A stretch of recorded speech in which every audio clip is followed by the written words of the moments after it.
Shalom, damai di hati. Berjumpa lagi dengan saya, Pendeta Priska Walukong.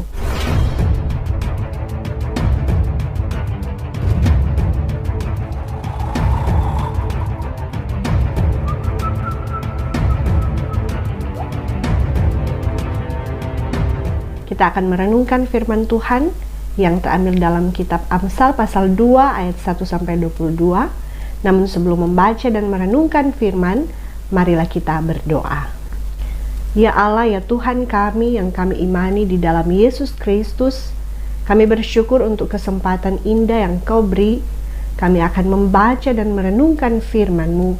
Tolonglah kami ya Roh Kudus, supaya ketika kami membaca dan merenungkan firman-Mu, kami beroleh hikmat dan kami akan melakukan itu dalam tuntunan Roh Kudus. Tolonglah hamba-Mu yang terutus di saat ini untuk menyampaikan kebenaran firman sesuai kehendak-Mu dan menjadi berkat bagi semua yang merenungkan firman ini. Demi nama Yesus Kristus, sumber hikmat, kami berdoa. Amin. Dengarkanlah Amsal 2 ayat 1-22 dalam perikop faedah daripada menuntut hikmat. Hai anakku, jikalau engkau menerima perkataanku dan menyimpan perintahku di dalam hatimu, sehingga telingamu memperhatikan hikmat, dan engkau mencenderungkan hatimu kepada kepandaian. Ya, jikalau engkau berseru kepada pengertian, dan menunjukkan suaramu kepada kepandaian, jikalau engkau mencarinya seperti mencari perak, dan mengejarnya seperti mengejar harta terpendam, maka engkau akan memperoleh pengertian tentang takut akan Tuhan, dan mendapat pengenalan akan Allah. Karena Tuhanlah yang memberikan hikmat, dari mulutnya datang pengetahuan dan kepandaian. Ia menyediakan pertolongan bagi orang yang jujur, menjadi perisai bagi orang yang tidak bercelah lakunya, sambil menjaga jalan keadilan dan memelihara jalan orang-orangnya yang setia. Maka engkau akan mengerti tentang kebenaran, keadilan, dan kejujuran, bahkan setiap jalan yang baik. Karena hikmat akan masuk ke dalam hatimu, dan pengetahuan akan menyenangkan jiwamu. Kebijaksanaan akan memelihara engkau, kepandaian akan menjaga engkau, supaya engkau terlepas dari jalan yang jahat, dari orang yang mengucapkan tipu muslihat, dari mereka yang meninggalkan jalan yang lurus, dan menempuh jalan yang gelap, yang bersuka cita melakukan kejahatan, bersorak-sorak karena tipu muslihat yang jahat, yang berliku-liku jalannya dan yang sesat perilakunya, supaya engkau terlepas dari perempuan jalang, dari perempuan yang asing, yang licin perkataannya, yang meninggalkan teman hidup masa mudanya, dan melupakan perjanjian Allahnya. Sesungguhnya rumahnya hilang tenggelam ke dalam maut, jalannya menuju ke arwah-arwah. Segala orang yang datang kepadanya tidak balik kembali, dan tidak mencapai jalan kehidupan. Sebab itu tempuhlah jalan orang baik, dan peliharalah jalan-jalan orang benar, karena orang jujurlah akan mendiami tanah, dan orang yang tak bercelahlah yang akan tetap tinggal di situ. Tetapi orang fasik akan dipunahkan dari tanah itu, dan pengkhianat akan dibuang dari situ. Demikianlah firman Tuhan. Yang berbahagia adalah kita yang merenungkan, memelihara, dan melakukan firman. Saudaraku, bacaan kita di saat ini terambil dalam kitab Amsal. Sebagian besar kitab Amsal ditulis oleh Raja Salomo, tetapi ada juga orang lain yang turut menulis di dalamnya. Kitab Amsal sendiri isinya mencakup tema yang cukup luas dan merupakan pernyataan kebenaran umum yang bisa diterima semua kalangan, karena bersifat universal, yang menampilkan berbagai hal pada umumnya, baik dalam hal hubungan dalam keluarga, urusan dagang, sopan santun dalam pergaulan, perlunya menguasai diri, sifat-sifat yang baik seperti rendah hati, sabar, menghargai orang miskin, dan setia kawan. Tulisan dalam kitab Amsal berupa pernyataan singkat yang didasarkan pada pengalaman panjang. Ajaran-ajaran di dalamnya diungkapkan dalam bentuk petua, peribahasa, dan pepatah. Kitab ini diawali dengan peringatan, takut akan Tuhan adalah permulaan pengetahuan, tetapi orang bodoh menghina hikmat dan didikan. Karena itu dengan membaca kitab Amsal, kita akan dituntun memahami aspek etika dan moral kehidupan secara praktis, bukan teoritis. dan menunjukkan jalan untuk membangun karakter yang saleh dan hidup yang dipuaskan. Adapun tema utama dalam kitab Amsal adalah hikmat. Hikmat ini lebih dari sekedar pencapaian intelektual, tetapi juga melibatkan pengabdian kepada Tuhan, sehingga dapat menggunakan intelektual atau pengetahuan dengan tepat. Hikmat yang digambarkan dalam kitab ini akan memampukan pembacanya untuk menilai situasi dan orang, serta mampu membuat keputusan-keputusan yang tepat di dalam hidup. Saudaraku, bacaan kita saat ini secara khusus terdapat di pasal 2. Bagian ini masih merupakan satu bagian, mulai pasal 1 sampai pasal 9 ayat 18, yang membahas tentang bagaimana hikmat diagungkan. Adapun oleh Lembaga Alkitab Indonesia, bacaan kita ini diberi judul faedah daripada menuntut hikmat. Kalau dalam pasal 1 ayat 20 sampai 33, kita mendapati bagaimana hikmat dipersonifikasi sebagai seorang pribadi yang berseru-seru dan yang memberi nasihat dan teguran kepada orang yang tak berpengalaman. Maka di pasal 2 ini kita mendapati bagaimana hikmat juga merupakan sebuah jalan untuk ditempuh. Karena itu kita akan melihat kata jalan dipakai berulang kali di pasal 2 ini. Untuk memahami bacaan ini, maka bacaan ini akan dibagi dalam 2 paragraf, yakni paragraf pertama mulai ayat 1 sampai 11 dan paragraf kedua mulai ayat 12 sampai 22. Ayat 1 sampai 11 kita akan mendapati bagaimana sang penulis yang menyapa pembacanya dengan sebutan "Hai anakku", yakni sapaan dari seorang ayah kepada anak yang dikasihi, atau pengajar hikmat kepada orang-orang muda yang belum berpengalaman, agar dengan penuh perhatian menerima perkataannya dengan memakai telinga, hati, dan mulut dalam bersikap untuk menerima pengajaran yang membawa hikmat. Di sini kita melihat bahwa sang ayah atau pengajar tidak menggunakan kalimat perintah atau larangan yang terkesan memaksa pembacanya untuk mengikuti perkataannya, tetapi yang ada berupa dorongan kepada sang anak untuk memilih hikmat dengan menggunakan telinga, hati, dan mulut atau suaranya, sehingga dipakailah kalimat bersyarat seperti jikalau di ayat 1, 3, dan 4, dan maka di ayat 5 dan 9. Yakni jika si anak mau menerima perkataannya, mendengar dengan telinga dan menyimpannya di dalam hati, jikalau si anak berseru dan menunjukkan suaranya kepada kepandaian menggunakan mulut, bahkan jika hal itu dilakukan dengan usaha yang tekun seperti mencari perak atau harta terpendam di dalam tanah, jaminannya di ayat 5 tertulis, maka ia akan memperoleh pengertian tentang takut akan Tuhan dan pengenalan akan Allah. Dan ayat 9 tertulis, maka engkau akan mengerti tentang kebenaran, keadilan, dan kejujuran, bahkan setiap jalan yang baik, atau singkatnya, engkau akan mendapat hikmat. Yang penting di bagian ini adalah bahwa di ayat 6 tertulis, karena Tuhanlah yang memberikan hikmat, dari mulutnya datang pengetahuan dan kepandaian. Jelas bahwa hikmat, pengetahuan, dan kepandaian merupakan kata sinonim yang memiliki makna yang sama.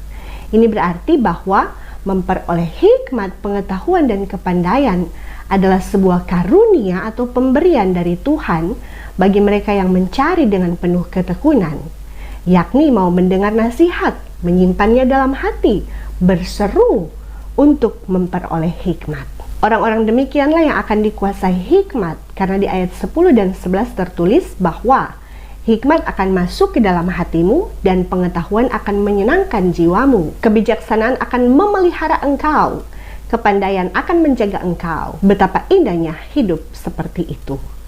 Kemudian paragraf kedua, mulai ayat 12 sampai 22, kita akan melihat bagaimana orang atau si anak yang menerima karunia hikmat akan dipelihara dan dimampukan agar terhindar dan lepas dari orang fasik yang dibahas mulai ayat 12 sampai 15, terhindar dan lepas dari zina di ayat 16 sampai 19, dan akhirnya ayat 20 sampai 22, ia akan berjalan di jalan kebenaran dan tetap mendiami tanah, dalam arti mendiami tanah yang dijanjikan oleh Tuhan.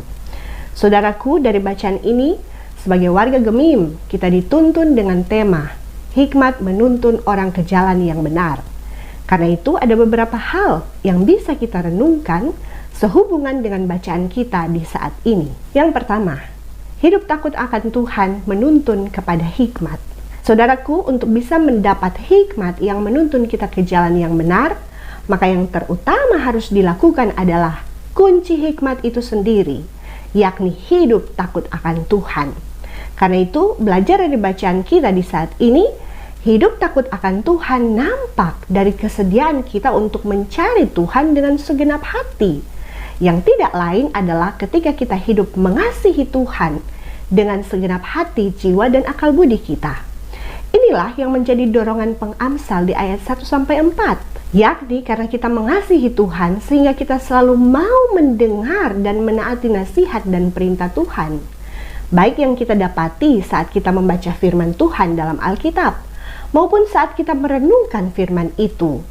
Selanjutnya, firman itu kita simpan dalam hati kita untuk kemudian menggerakkan kita menaati firman itu. Kita juga terajak untuk berseru, dalam arti berdoa kepada Tuhan Sang Sumber Hikmat. Dalam menjalani hidup ini, selalu punya komunikasi dengan Tuhan dalam segala aspek kehidupan. Jangan pernah memulai hari kita tanpa berseru memanggil nama Tuhan.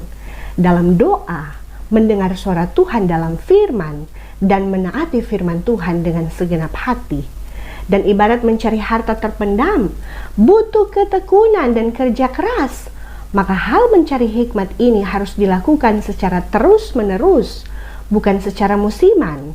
Hanya di saat susah jadi dekat dengan Tuhan, saat hidup senang lupa mencari Tuhan. Tetapi carilah Tuhan dengan tekun, baik dalam susah maupun dalam senang, dalam sehat maupun sakit, dalam untung maupun rugi, di setiap musim kehidupan kita, tetap setia mencari Tuhan.